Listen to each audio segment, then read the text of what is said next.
Good afternoon, welcome back to another video on the channel. Just quickly before I get into today's video, a huge thank you to anybody that has tuned into my women's tennis content in the past few months. It is greatly appreciated. I do have a dream to work in tennis media one day, so if you would subscribe, that does help me on my journey. I do use this channel to improve my skills, improve my tennis knowledge, shine some more light on the sport, and any subscription helps me on my journey to hopefully working in tennis media one day. So today's video is all about the Women's Cincinnati Masters. US hard swing is arguably my favourite time of the year. Fast conditions in America bring out the best in just about everybody on the WTA Tour. I think, the WTA Tour at the minute is littered with talent. Everybody chasing the same goals. We're seeing lots of different players win different tournaments, which is always fantastic for the sport. And pretty much everyone on the WTA is at home on a hard court. And we could see some shocks this season, or we could see the likes of Sabalenka and Rybakina and Coco Gauff dominate as they have done over the past 18 months. So I'm going to do this. I'm going to preview 5 players who I think will be looking for a title in Cincinnati and US Open, and finally give you my prediction on who I think will lift the title next Saturday. Starting off with defending champion Coco Gauff. And, whatever Coco Gauff's form is coming into the US hard swing, you can almost draw a line through it. The way Coco Gauff won this title last year and then won the US Open as well was such a fantastic achievement for a player that is still just 20 years old. You can see there, Coco Gauff already won 6 hardcore titles, the one Masters title being this title back in 2023. And I could say so far, I don't think it's been Coco Gauff's best year on tour. She's yet to reach a final in 2024. She has reached a lot of semi-finals, but being edged out in 3 setters. But I think one key thing for Coco Gauff, which I've addressed on the channel before, is she has to find a way of having success against Iga Swiatek if she wants to start reaching finals and lifting titles again. That's not for me 1 minute saying I don't think Coco Gauff can win majors and masters. I'm no doubt in my mind that she's going to go on and potentially become number 1 in the world one day and lift many more major titles on all different surfaces. But Swiatek has won the last 8 matchups between these two players, and I believe Coco Gauff has just won 1 set in those 8 matches. And Swiatek's a player that now reaches quarterfinals, semi-finals and finals consistently on all different surfaces. And if Gauff does want to start lifting titles again, she's going to have to find a way of having more success in that matchup. And I feel like if she could beat Iga Swiatek on any surface, that could give her a huge boost of confidence and give her the confidence to go on and lift another major. Coco Gauff is at her best when she's defending, counter-punching, using that speed, using the heart and the will and the physicality. I think we saw that last year evidenced perfectly in the final against Sabalenka. When she tried to go toe-to-toe with Sabalenka on the baseline, she got out-hit. Sabalenka was too powerful, too strong, hit too many clean winners. But when Gauff focused on defence, getting balls back in court, making Sabalenka play an extra ball, she turned that match around very quickly. And, Coco Gauff is the best defensive player, the quickest player in the WTA, in my opinion. And she needs to use that to her advantage. I think the key for Coco Gauff, particularly in the early rounds, is her serve. I think Gauff is capable when she comes inside the baseline of hitting winners and being positive and being creative and having conviction around the net. But on the baseline, I do feel that Gauff's forehand is still an issue. It's erratic at times. It does bring a lot of unforced errors. The long backswing isn't ideal in quick American conditions. You don't get the time. And I think it's easy to forget that Coco Gauff is still 20 years old. She's a very, very young player. I've got no doubt that she's going to become a better baseliner in the future. And as I mentioned there, she beat Sabalenka with the defence, the variety, the physicality. And I think that's the route that she needs to go down on the US hard swing until that forehand is completely fixed. She's had a slump in form recently, but it's easy to pick faults when the WTA is littered as it is. There's so much quality at the minute that it's quite easy to just have a few off days and lose in tight matches. And as I mentioned, she's only 20 years old. So I'm really looking forward to watching Coco Gauff back on her home conditions, in conditions that she thrived in last year, winning back-to-back titles. And she's a real fighter on the court. I'm sure she'll come here wanting to get back on the high horse and get back playing this tennis that we know she can produce. And who knows, she may do the double again in America. Moving on now to world number 1, Iga Swiatek, who is a clay court specialist, but has also won 12 hardcourt titles, which just shows you that Swiatek has an incredible ability to bounce back and transform her form from different surface to surface.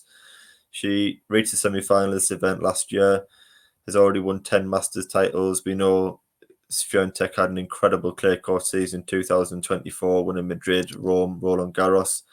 She went to the Olympics as a huge, huge favourite to win a gold medal, and it's no doubt in saying that that will be Iga Swiatek's best chance ever to win a gold medal. She'll get many more chances, but very unlikely that it's going to be, well, more or less impossible that it's going to be back in Paris during her playing career.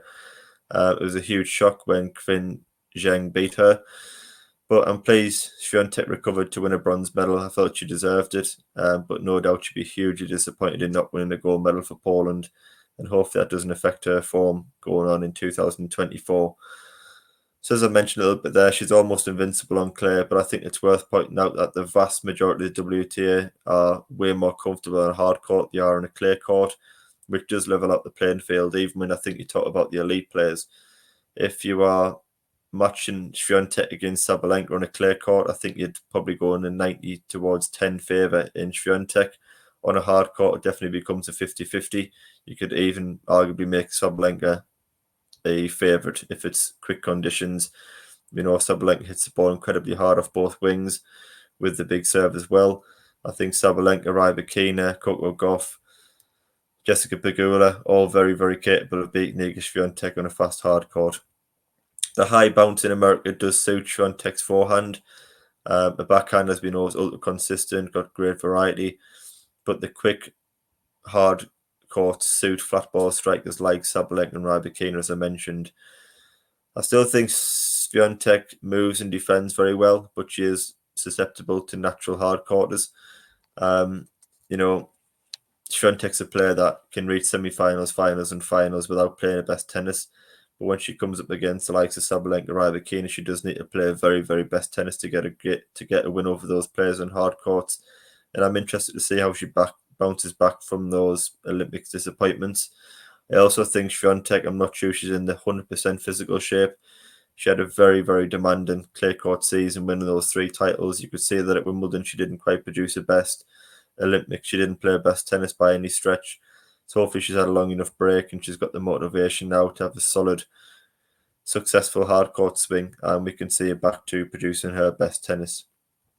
Moving on now to Aryna Sabalenka. 12 hardcourt titles, 2 Masters titles, won Australian Open in 2024 without dropping a single set. Has reached the semi-final of this tournament on 3 occasions. And Sabalenka is a player that's really found her game and consistency over the past couple of years.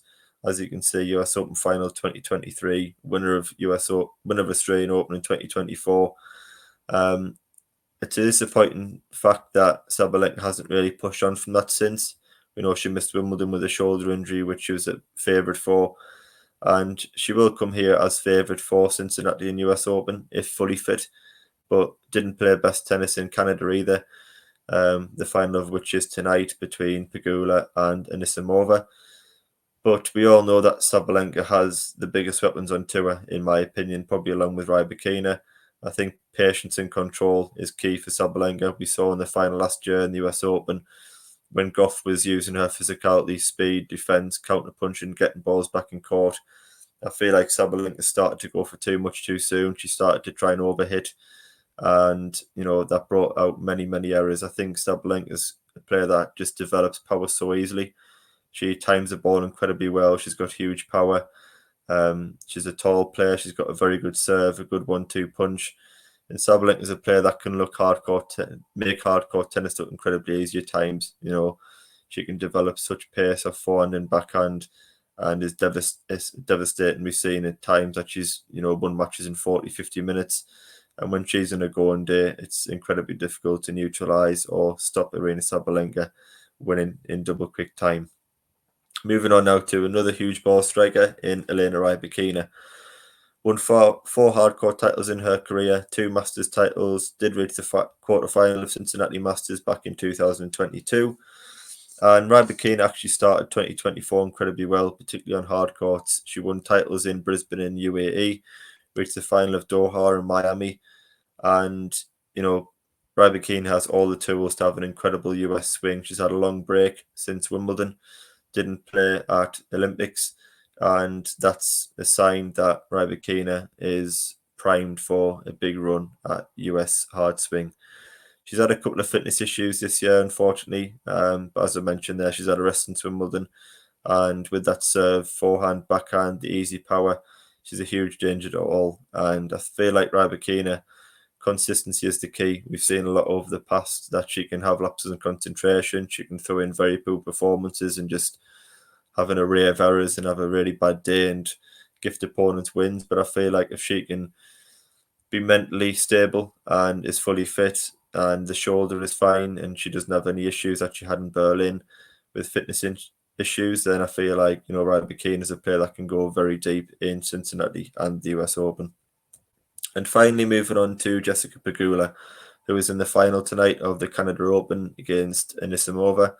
But I want to get this video out ahead of tomorrow's start in Cincinnati. And Pegula hasn't had the best 2024s by any stretch. She's had early exits in Australian Open, Wimbledon, and Olympics. She missed a clear season through injury as well. She's had a change in coach, but she's now back on her favourite surface. She's over the injuries, and as you can see by being in the final of the Canada Open, she's already back to some sort of form. Probably playing the best tennis of all of 2024 at the Canada Open, and that gives her a huge amount of confidence and all of her fans huge positivity that she can return to America with the backing of the crowd and have a very successful hard swing. She's a player that is hugely powerful. She's got a very good serve. She's great under pressure. And she's a player that is capable of going very deep in Cincinnati and New York as well. In terms of an overall verdict for this tournament, as I mentioned at the very start of this video, the WTA is littered with talent, particularly on hard courts. I feel like it makes the draws even more open. Everyone's comfortable in the WTA on a hard court pretty much. There's a lot of very heavy, consistent ball strikers in the tour capable of winning tournaments. There's so many players I could have mentioned in this video, the likes of Zheng, who won the gold medal. Jasmine Paolini's had an incredible year, now in the top 5 of the world. Navarro had a great win against Coco Gauff at Wimbledon. Karolina Mukova, Donna Vekic, Svitolina Ostapenko, all of those players are worth a mention. And there's also so many other players that are capable of turning up and win this title. I feel like, in terms of predicting a winner, Sabalenka and Rybakina are the best suited to these fast American conditions. Gauff obviously done the Cincinnati US Open double last year. Iga Swiatek is the world number 1. But I just feel like, although Sabalenka has been struggling with a shoulder injury, I'm hoping she's over that now and ready to go 100% for the US hard swing. She was incredible at the Australian Open earlier this year. Winning it without dropping a single set is such an achievement, given the talent on the WTA at the moment. And I feel like she can kick off her US swing with a win in Cincinnati. So I'm going to pick Aryna Sabalenka to win the title next Saturday. If you would like to comment who you think will win the title, that would be greatly appreciated. I do always enjoy reading those. And if you would subscribe to the channel, that would also be greatly appreciated. Thank you for watching. Hope everyone enjoys watching Cincinnati Masters, and I will see you throughout the tournament to give my predictions on the last 16 onwards. Thanks for watching, and I will see you on the next video.